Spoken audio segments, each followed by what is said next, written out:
Hi అండి. చూడండి మాకైతే బాగా వర్షం అయితే వచ్చింది. చూడండి చల్ల పోసే గ్లాసులు అయితే ఎక్కడికి కొట్టుకుపోయినాయో అవన్నీ కొట్టుకుపోయినాయి. ఇగో దీని మీద ఉండే ఫ్రెండ్స్ అన్నీ మొత్తం గ్లాసులు అన్నీ అయితే ఒకటి కొట్టుకుపోయినాయి. ఇగో చూడండి ఎంత గాలి వచ్చిందో, బాగా వచ్చింది గాలి. అక్కడ కొన్ని పడ్డాయి గ్లాసులు, చల్లబోసే గ్లాసులు, జగ్గులు, అవో డబ్బాలు. ఇంత ఆగమాగమైంది వర్షం వచ్చి. అవ చూడండి బకెట్లు వేసి పెట్టిన గ్లాసులు అన్ని వర్షం వస్తుంది, ఆ వర్షానికి గాలికి కొట్టుకుపోకుండా ఉంటుంది, బరువు ఉంటుంది కదా అని ఒక బకెట్లు వేసి పెట్టాను నేను. కానీ బకెట్లో వేసి పెట్టినా కూడా అవి బకెట్తో సహా అన్నీ కొట్టుకుపోయినాయి ఫ్రెండ్స్. అక్కడ తీయవన్నీ. ఇక చూడండి ఇక్కడ గ్లాసు, ఇక్కడ 2 గ్లాసులు ఉన్నాయి. ఇక్కడ 2 గ్లాసులు మంచిగా కదా. చూడండి మొత్తం అంత ఆగమాగమైంది వర్షం వచ్చి. వర్షంతో పాటు గాలి కూడా వచ్చిందండి. గ్లాసులు ఎన్నో చూడు లెక్క పెట్టు మరి ఎక్కడెక్కడ పడ్డాయో అన్నీ. ఎన్ని 20? చూడండి ఇలా అయిందా. ఇగో వర్షానికి చెట్లు కూడా ఇరిగినాయి. ఇక చూడండి అంత బరువు ఉన్న డబ్బాలు కూడా పడిపోయినాయి. అన్నీ పడి మళ్ళీ ఎక్కడికో కొట్టుకుపోయినాయి, ఒక్క కాడ కూడా పడలే. ఇంకా ఇందులో అయితే ఇదైతే మెటీరియల్, ఇది ఇంకా గాలికి అయితే కొట్టుకపోలేదు. అది కప్పి మొత్తం రాళ్ళు అయితే పెట్టిండు, వెయిట్ అయితే పెట్టిండు, అందుకే లేవలేదు. చూడండి ఇది 2 లక్షల మాలు సరుకు. ఇంకా దీనికి ఏమీ కాలేదు అసలు. అదేమన్నా అయింది ఉంటే 2 లక్షలు అయితే నష్టపోయేవాళ్ళు సార్ వాళ్ళు. చూడండి అప్పుడే వచ్చి ఇదంతా బరువు పెట్టేసిండు బాగా. ఎక్కడున్నాయి ఇక్కడ కొట్టుకుపోయా చూడండి ఫ్రెండ్స్. మండలు మొత్తం అసలు అక్కడ ఇరిగిపోయినాయి గాలికి. ఇగో మొత్తం ఇరిగిపోయి మండలన్నీ ఆకులంతా ఇటు పడ్డాయి. ఇంత ఆగమాగమైంది గాలి వచ్చి.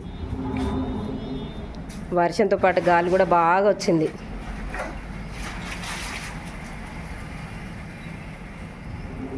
చూడండి ఫ్రెండ్స్ పైన మొత్తం గాలికి అసలు గాలికి ఏవి ఆగలేకపోయినాయి. అసలు అంత గాలి వచ్చింది. చూడండి అట్టాలు కూడా ఎంత వెయిట్ ఉంటాయి, అవి ఎంత బరువు ఉంటాయి, అవి కూడా కింద పడిపోయినాయి. మాకైతే ఇవాళ చాలా బాగా వర్షం వచ్చింది ఫ్రెండ్స్. వర్షంతో పాటు గాలి కూడా బాగా వచ్చింది. చెట్లు కూడా ఇరిగిపోయినాయి అన్నీ, కరెంటు పోయి చెట్లు అయితే ఇరిగిపోయినాయి అన్నీ. మాకు మీకు ఎలా ఉందో, మీకు ఎండలు కొడతానయా వర్షాలు పడతానయా, మీకు కూడా స్టార్ట్ అయినాయా వర్షాలు చెప్పండి ఫ్రెండ్స్. మధ్యలో నొక్కని చూడు. మాడి పండ్లు వండబెట్టడానికి మా సారది తెప్పించిండండి. చూడు అది మొత్తం తడిచిపోయింది. గడ్డి, వరిగడ్డి తెలుసు కదా, వరిగడ్డి అంటే ఆ వరిగడ్డిలో పండబెట్టిండు మామిడికాయలు అన్నీ పండబెట్టిళ్ళు సార్ వాళ్ళు.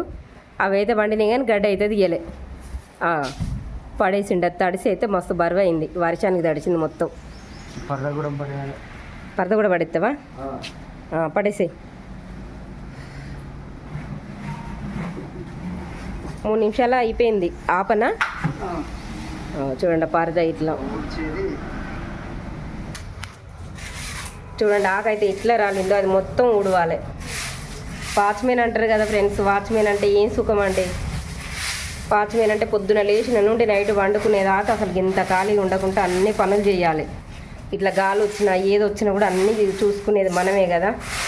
వాచ్మెన్ అంటే ఏమున్నది, రూమ్ ఇస్తారు, మంచిగా ఫ్రీయే కదా, మంచిగా కూర్చునుడే కదా అనుకుంటారు. కానీ వాచ్మెన్ అంటే చేసే వాళ్ళకు తెలుస్తుందండి ఆ వాచ్మెన్ కష్టాలు ఏంటియో. చూడండి ఎక్కడి నుండి ఎక్కడికి ఊడ్చుకుంటే రావాలో. ఇది చాలా పెద్ద ఉంటుందండి మా ఆఫీసు. ఇదంతా ఊడ్చుకుంటే రావాలి అక్కడి నుండి ఇక్కడ దాకా. చూడండి ఇది మొత్తం ఊడ్చుకుంటే రావాలి. ఇది 1-2 గంటలు పడుతుంది ఊడ్చుడే. ఊడ్చుకుంటానైతే వస్తాడు, ఏం పనిలేదు. పొద్దున్నే ఊడ్చిండు, ఏం పనిలేదు కదా ఆదివారం ఇవ్వాలి కథం. ఇది ఊడ్చుకొని కొంచెం సేపు ఊడ్చుకుందామని ఊడ్చుకున్నాడు. ఊడ్చుకున్నాక మళ్ళీ వర్షం వచ్చి గాలికి మొత్తం ఆకైతే పడ్డదంతా. మళ్ళీ ఊడ్చుకోవడం అవుతుంది, మళ్ళీ డబుల్ పని. చూడండి ఎలా ఉందో. చూడంతా ఆకే, మొత్తం ఆకే అండి. ఇగో అక్కడ నుండి ఇక్కడికి ఎంత పొడుగు ఉందో చూడండి. ఇదంతా చేసుకోవాలి లేచి మేము. ఇదంతా రోజు ఉడవాలి.